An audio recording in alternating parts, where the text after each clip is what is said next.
Step 2 has a lot to do with success with fish disease cases as well.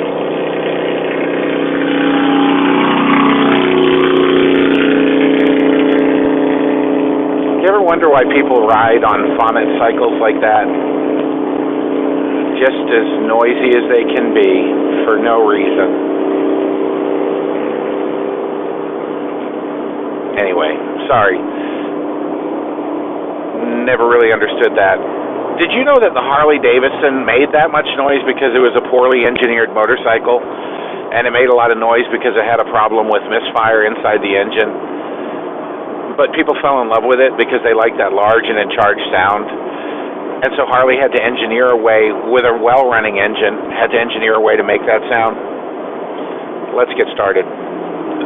The second consideration in a fish disease case is winter stress. It has a lot to do with water temperatures.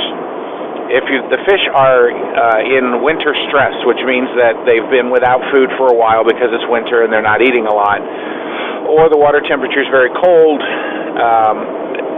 that's going to complicate your recovery success chances with the fish.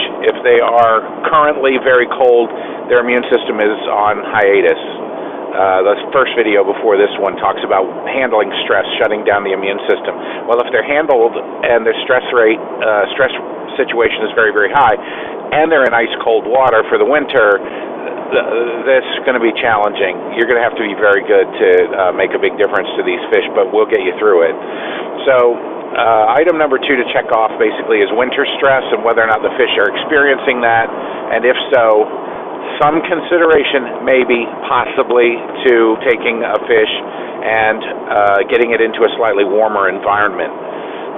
In some cases where the facilities are outdoors and they're very, very cold, but you could afford to heat it, which you can do with a paint bucket warmer, believe it or not. You just have to be careful not to let the paint bucket warmer fall into the water.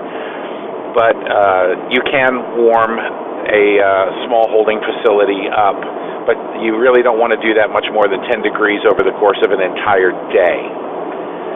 The fastest I've ever warmed fish up comfortably was 1 degree per hour, and that's really, really pushing it. We can do that in a koi herpes virus outbreak where you're trying to wipe out the virus before it wipes out the fish. 1 degree an hour is okay, but it's really pushing it. Winter stress brings up another point related to temperature, and that is during the summer, you get the exact opposite effect where water temperatures are very, very warm, and warm water carries very low dissolved oxygen, so these fish during the heat of the summer are oxygen starved at a time of year when, if parasites are chewing on their gills or something else is damaging their gills, they're already not carrying a lot of oxygen, and then in warm water where the water's not carrying a lot, the fish have a hard time breathing, a real hard time breathing. So temperature kind of comes into it on this second item in a pond crisis, and that is winter stress is damaging to the immune system, and cold water is also damaging to the immune system. And the only plus to cold water is it carries a crap ton of dissolved oxygen, so you don't have as much problems with treatments binding up oxygen and that sort of thing.